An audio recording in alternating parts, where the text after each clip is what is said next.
this bill of comprehensive police reform to be... just got to be careful here with some gunshots. Excuse us.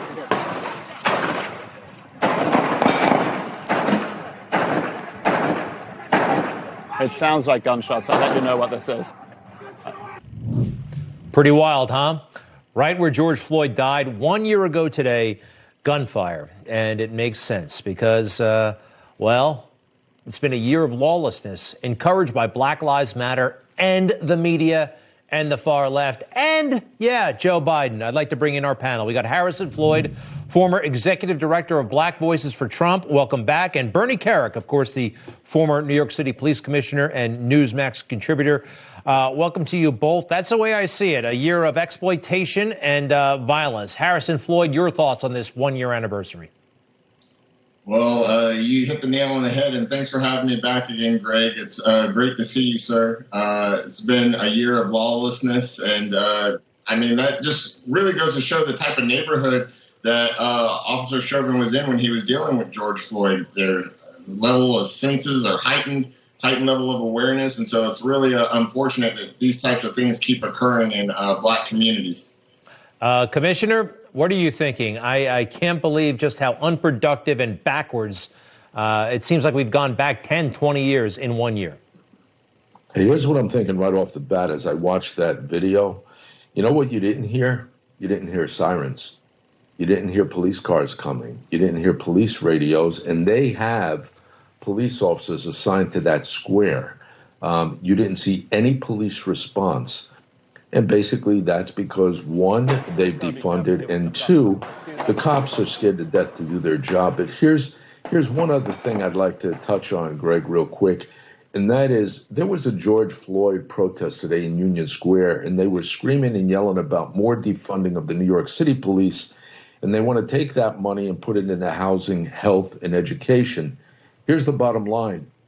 Health, housing, and education is never going to get better if you don't have a society that's safe and secure, because nobody wants to live, visit, work, or go to school in a place where they're not safe and where mothers have to put their babies to bed in bathtubs to protect them from violence. And that's what's going on as a result of defunding. It's amazing. By the way, the Floyd family in Washington, D.C., I think they've been totally exploited. Although, quite frankly, financially, they've made out very well. They got a $27 million settlement before the trial was resolved. A lot of people had a problem with that. There's Nancy Pelosi with the extended Floyd family. Joe Biden considers himself a close family friend at this point. To me, it seems like pandering of the first order. Harrison, I don't know, but I just find the exploitation is how I see it of these people. Really pathetic. They are being exploited.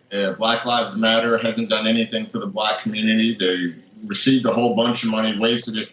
Joe Biden hasn't spoken to Black Lives Matter. It's incredibly unfortunate. And by the way, no relation. But another thing that Bernie hit on, another thing you're not hearing about is solutions to what's going on. Greg, I think you know from being in the military like me, one thing I would like to see is maybe a uniform code, something similar to the UCMJ. I think that might help, but you don't hear anything from Black Lives Matter about tangible solutions. It's just ridiculous stuff like defunding the police. Who are you going to call it? Ghostbusters? It didn't go work. And they don't seem to care, Black Lives Matter, the organization and the movement, about Black Lives, Commissioner, unless that black life is taken by a white cop.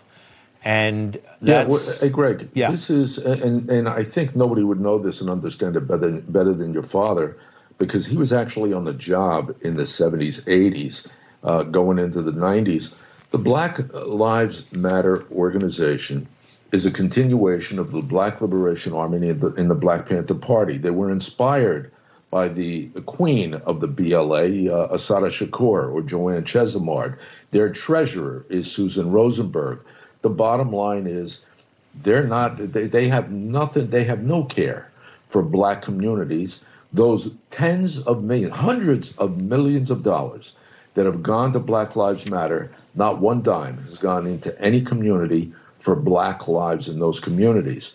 And in the meantime, we have Black lives being slaughtered in areas like Chicago, Baltimore, Atlanta, all these Democrat-run cities, on a daily basis, and nobody's doing nothing about it. Well, I wish that Barack Obama, and I have my differences with Barack Obama, but he has status, he has power, he has money, he has time. He could roll up his sleeves and change the conversation like nobody could, but he doesn't want to go there. One point, Harrison, back in 2008, he spoke very candidly about the status of the black family in America and how too many fathers were MIA, and AWOL is how he put it back in 2008. That's a conversation that he only dabbled in, and certainly that problem hasn't been fixed.